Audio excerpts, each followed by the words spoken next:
Okay, I'm going to say this clearly. There was not much in the show at all. Only for what's built for Night of Champions. And it's not much at all anyway. So I'm going to go through all the other stuff pretty quickly and only talk about in length about the most important things, which will be the Bloodline, which will be the Grayson Waller effect, and that's pretty much it. Everything else can be rushed through. So, Brawling Brutes versus Pretty Deadly. Debut for Pretty Deadly. They did alright. They cheated to win. It's obvious. I didn't expect a lot from Pretty Deadly. They were going to do a great match, which they did with the Brawling Brutes, with Holland and Pete Dunne. Even though they still want to call him Butch. About to call him Booth. Butch. But at least they had a win on the show. There's nothing wrong with it. Whether they're going to be maintained, I don't know. Next, the match that I knew didn't mean a damn thing for a Zelina Vega. And that's going against Asuka. I didn't expect Asuka to lose here. Did Zelina do a decent job? Yes. I know not many people believe Zelina Vega is a good wrestler. I have seen her Impact Wrestling for what few years I watched before she left. So I know she can wrestle. I'm not telling you that she's the best, but she can wrestle. And when she did the match over in Puerto Rico, it wasn't a bad match. So here, it wasn't that bad either. But I didn't expect her to win. She did a decent job. She got submitted. She was continued to be submitted until who I expected to come out, which was a Bianca Belaire. I knew she was going to come out. And I had a feeling that maybe she might get misted again. But I wasn't sure. And guess what? After saving a Zelina, Asuka was getting grabbed at. Asuka mostly spit her in the face. She only got a little bit here and a little bit on her. Not directly in her face. Just a lot here, here, and here. I'm going to tell you this, honestly.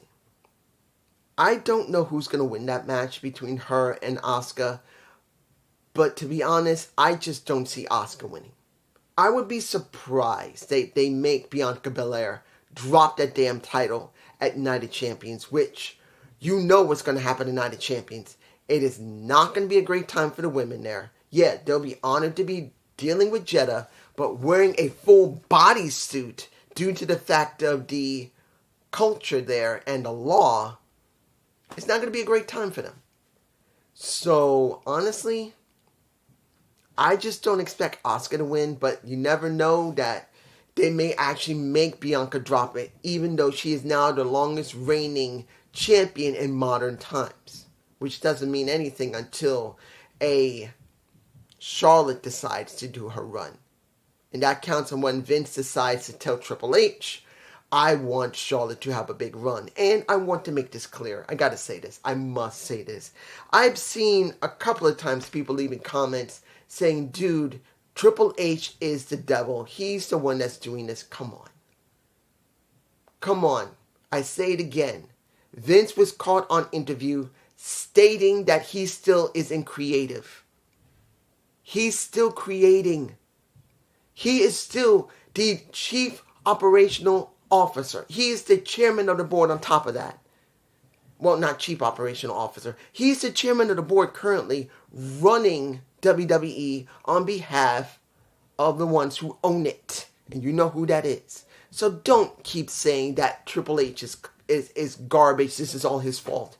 Dude, I'm not saying Triple H is the greatest booker there is, because he's not.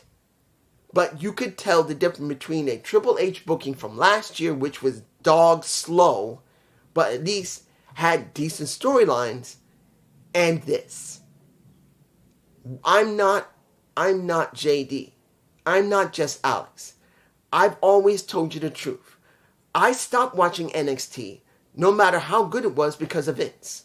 I knew Vince was going to always turn whatever he created, that's Triple H, into shit. And after he gained control for a couple of months, it looked like NXT. The only difference is it was much slower and methodical, which got on my nerves. Unlike just Alex, who loved it and said it slightly was a problem for me. It was a problem for me because I even said it. It wasn't that great. It was slow. Doesn't mean it wasn't booked okay, but it was slow. I'm just saying, let's move on. Let's move on to this. We got the Street Profits. The reason I watch. Do I actually want to watch Rick Boobs work with LA Knight? No. LA Knight needs to be on his own. I made a video of Eli Drake original. The original Eli Drake, the LA Knight that everyone knows and loves right now. I'm one of the first people, I think, that was on YouTube, not the first, but one of the first who noticed him and realized this guy had it. Except for one aspect, and that was being a ring general he needed to work on when it was Impact Wrestling. And even though he had been working a decade, I thought it was like 7 to 8 years, I found out he had been working a decade. You don't always come to your own until you get into some situation like Impact Wrestling, a major promotion at the time. That was considered number 2. I'm telling you now, he has finally reached the point where he's ready to be something, but putting him with Rick Boobs, I don't agree with it. He should be by himself. He was with Maximum Male Models. Now, if they're going to continue sticking with Rick Boobs, what does he gain? What? Yeah, he can do a comedic act with Rick Boobs. Yeah, he can get wins, but that doesn't mean it's really for Eli. That's just, I know, LA Knight. I still like calling him Eli. I'm just saying. Street Profits won. I'm not surprised. I didn't expect him to win. I didn't expect LA Knight to win. So the question is, are they going to stick Rick Boobs with him again? I believe they will. I'm hoping they don't, but I believe they will. Now, here's the match I don't understand why didn't make it into a championship title match or something just to get it done. Unless they're planning for it, they better be merging those titles from NXT and WWE. Because if it's just going to sit on SmackDown, and let's make this clear. Supposedly Liv is hurt, and they had to make them drop the titles. And there's going to be a Fatal 4-Way. I believe it's going to be at Night of Champions, I think.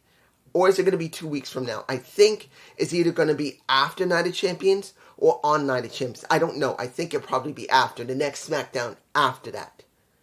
So, flat out it's going to be a Fatal 4-Way. I don't remember who's going to be in it. I'm sure it's going to be Damage Control, and I think it's definitely going to be Ronda Rousey and Shayna Baszler. But I don't know who the others are going to be. I know that Raquel is going to have to get a new partner because she had to drop it. But I don't know what the last team is going to be. I don't remember. But taking away from that, seeing Alba Fire and Isla Dawn go against 2 NXT wrestlers. And I believe it's, one of them was Voros. I believe her name is Voros. I don't remember who the other one is. And they had a match. And they destroyed them.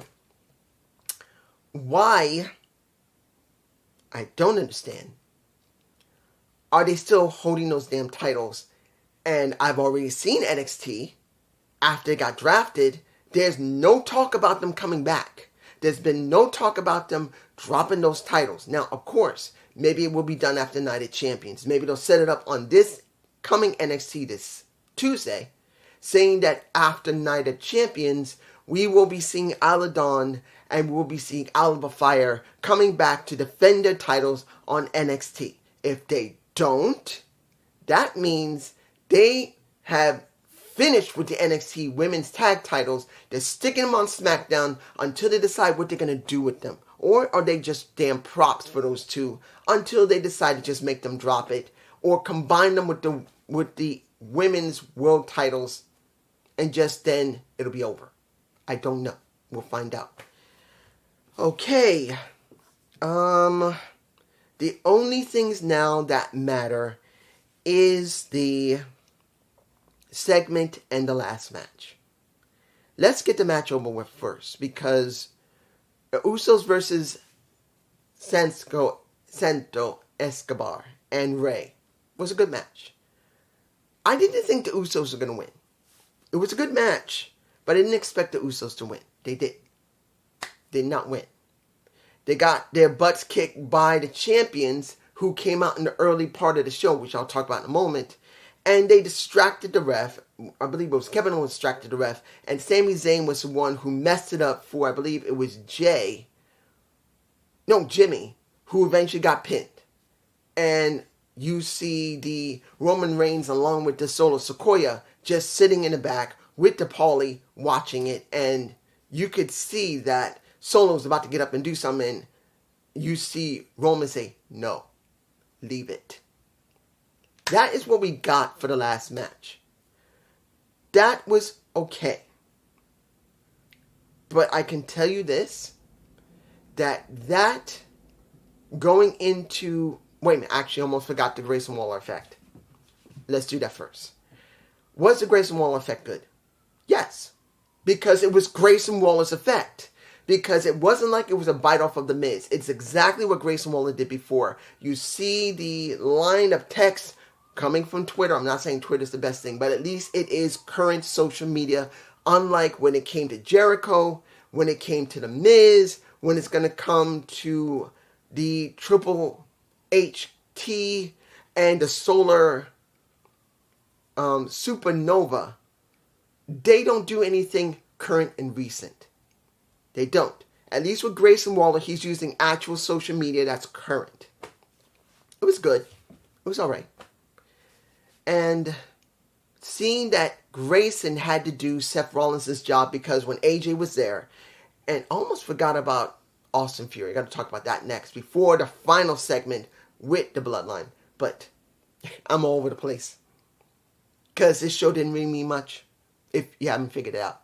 But did AJ talk well? Yes, he did. He talked about being out. He talked about busting his ass. He talked about coming back and getting the opportunity. He also talked about Seth Rollins. And he did mention Seth Rollins is on set for a movie, which is a Marvel movie right now. I can't remember which one it is. I know he's going to be playing somebody from the X-Men, I believe. One of the villains from the X-Men, I believe. So, and I agree with AJ. More power to Seth. No problem. More power to him. But he's going to make sure that he becomes champ. But the thing that got me was that they had to use Grayson Waller. Grayson Waller to do Seth Rollins' job. Because since Seth is not there, he's on movie, he's on the set, he can't come back. You had to have Grayson say the new champion because he was setting it up saying it is an honor to do the show. But then seeing that the new champion is going to be crowned and he's telling the announcer, listen to what I'm saying, and the new World Heavyweight Champion, Seth Rollins, acting like a heel for him. This is what happens when wrestlers go and either take a break or do a movie.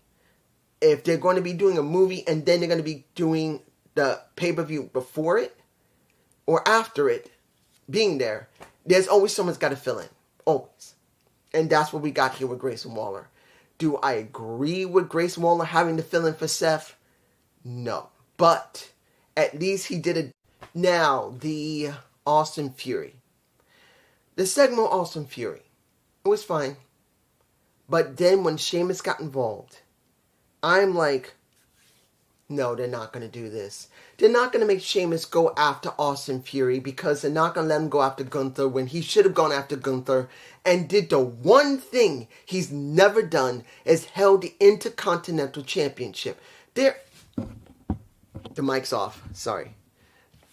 You're telling me that you're going to make Sheamus literally go after the U.S. title. Whether he wins it or not is irrelevant. Because after Sheamus, who was with the Brawling Brutes, who watched the match, who was really pissed that the Brawling Brutes lost to Pretty Deadly, he didn't want to talk. He talked with Wade Barrett. No problem. Stu. And honestly, he didn't want to talk. He came out, grabbed the mic, kicked him in the face, dropped it, said it, everybody's saying that's a mic drop for you, and he leaves. I'm going like, are they really going to give a consolation prize to Sheamus that instead of letting him win the match against Gunther at WrestleMania, doing a real match with WrestleMania, which would have really given Gunther something special. And definitely Sheamus, who's been loyal to the company for years. He's gone through all the titles but one. Even Michael Cole said by accident that Sheamus was an Intercontinental Champion. He said, oh, I'm sorry, I made a mistake. That just shows you that they're giving a consolation prize to Sheamus. If they make Sheamus become U.S. Champion, it's because they didn't want to make him IC Champ. They didn't want to have Gunther lose the damn title. And understand, I'm not against Gunther. I actually like Imperium. But Sheamus' story made best sense at WrestleMania. They could have done this and it would have been a huge gift to him. A huge one. But now no. They may make him carry the U.S. Championship if they let Austin Fury job here. Eventually. I don't know. You guys tell me below. Let's see. Am I forgetting anything else? Probably I am, but this is what you guys get. We got the Bloodline segment in the very opening of the show. This was a long time coming. It was a very long time coming that you get the... How can I say this? It would have been better months ago. And I said many months ago, many months ago, that Roman Reigns should have dropped the title to Sami. And Sami go up against a Cody Rhodes, because Sami was the biggest face there. Cody was a big face, but Sami was bigger, and it should have been about them. And then you let Cody win the title, and then turn heel, and then have one hell of a run with it. That's what I said. And when it came to Roman, he should have been dealing with Jey Uso and making this about the Bloodline and who is the true head of the table. The true head of the table. I actually did a Gump report on it. Check and see if you can find it on my channel. Or maybe better yet, I'll leave a connection below. It's not completely valid anymore, of course. But that would have been the best way to make something about Roman, something about Jey Uso, something about the Sami Zayn and Cody Rhodes, because I don't see nothing great for Cody. Yes, Sami Zayn and Kevin Owens are doing well, but does not mean it's going to mean much. And you have no idea what's going to happen when they go to Night of Champions, because there is a strong possibility you are going to give, and I don't believe they would be that nuts, but knowing Vince maybe, that you could literally have Solo Sikoa and Roman Reigns hold the I can't even say it. The WWE Undisputed Tag Team titles. They may give it to him. Vince may do that because he can't give him the world title due to the fact that, and understand, and I will get back to what was in the ring at the time, but just in case you don't know, because JD talked about it, there's a strong possibility Roman Reigns will not be doing much more shows. In fact, they're going to be cutting back on his activity due to the fact that he wants to start doing more movies. He already did one with The Rock. So now there's a good chance that he's going to Hollywood and he will be doing movies like Seth. Nothing wrong with it. But due to the fact they didn't want to drop the titles on him. Calm down. They didn't want him to drop the titles, when they should have done it months ago. They could have easily transitioned him away from the titles. They could have easily transitioned him away from the head of the table and gave it to Jey, because they built Jey Uso more than anyone else other than Roman that is originally from the Bloodline. It has been Jey and it's been Roman. I know I can say Sami. Sami's already done what he needs to, and he could have gone off with Cody, could have had that match at WrestleMania, and then you could have a feud between Cody, who could have turned heel, and Sami, who would have stayed a face, and it would have been a good way to go. But no, this is what we got. Now, they may cut back on his time because he wants to do more movies. And if they throw those tag titles on him, which it may sound ridiculously crazy, but we're talking about Vince, not Triple H. No matter what anyone says, Triple H is not in charge. He is not the current head of the company, as the representative for the current company that really owns it. That's going to be known as TKO. Yes, they're changing it from just UFC and WWE. The combined company is going to be called TKO, where both UFC and WWE will be under the banner of TKO. TKO, WWE, UFC. That's how it's going to be. And you never know. Vince may do it. And if he does do it, which I'm hoping they don't, it's going to hurt the company. Who's going to want to watch Roman Reigns, who's going to barely be on TV, hold the WWE Universal Undisputed title and then the WWE Undisputed Tag Team titles? Now, when it comes down to the final segment, he talked to Sami. Sorry, I went on a little tirade, but I think it was necessary. Him saying that I have done incredible things, but one regret is you, he says to Sami. Sami says, my only regret was not to nail you in the back with a chair earlier, which I agree, because they could have done this a lot more sooner, and Sami could have won the damn titles at earliest Royal Rumble and latest at the Chamber. They should have done that. That could help Roman Reigns and help the company, give them something, but they're not going there. In the end, you see Roman Reigns getting very upset. He got angry and had stuff he wanted to say, but the Usos jump into the ring. Now Sami. Now Kevin. And they're kicked out of the ring, and the Usos are celebrating, which filters over to what happened in their tag match, where it didn't work, because Roman got mad at them both. He said, what are you doing? I told you not to interfere. I told you there was a damn plan. And he was so angry, he started marching off, and he whacked into the shoulder of Solo, who went like this, and Roman's going like, he's going like, oh shit, I think I pissed off the last person I can use. And then he jumps out of the ring, and when the next segment happened in the back, he said simply to the Usos, what were you doing? I had stuff to say. I had things I wanted to say that was important to me as the head of the table, and you interfered with that. I am pissed at you. Go away. That's what happened. This was the only thing that meant anything on the show. That was the Grayson Waller effect, because since Seth wasn't there, Grayson Waller had to fill in for Seth and talk to AJ Styles. And then there was the Bloodline and the Usos losing, which could culminate in what they're going to be doing at pretty much Jeddah in Saudi Arabia, where we don't know if the Usos are going to interfere in the match or Jay is going to interfere in the match, because if Jay interferes in the match, not Jimmy, I truly believe Jay should interfere in the match and screw over not his brother Solo, but his cousin Roman. So this could be about Roman and Jay. So they go into SummerSlam, there will be something for the Bloodline to do.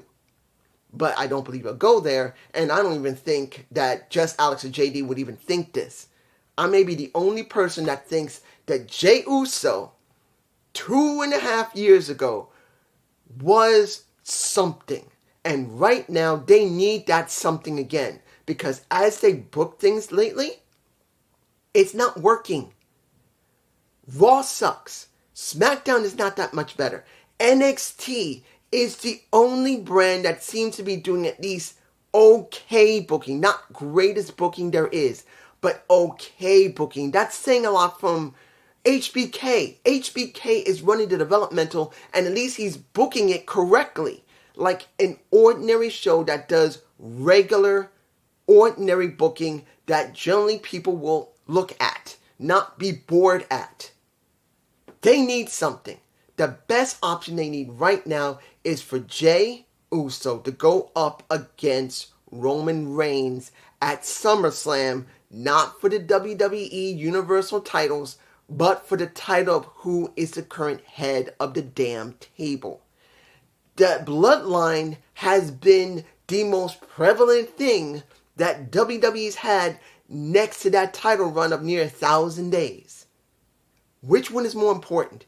The 1,000-day run of Roman Reigns or the Bloodline that led to the 1,000-day run? They need to make it about who will be the new leader of the Bloodline. That's what this must culminate eventually in. If it's not SummerSlam, it's got to be at Survivor Series. That sooner or later, someone's got to take that title away from Roman Reigns. Not the championships, the title of who is the current leader of the Bloodline. That's what this has to be about. Because they got nothing else. I'm just saying, and I hope you enjoyed the SmackDown review. Please give me a comment below. I did not do my ROH review. I will be doing it tomorrow. Peace.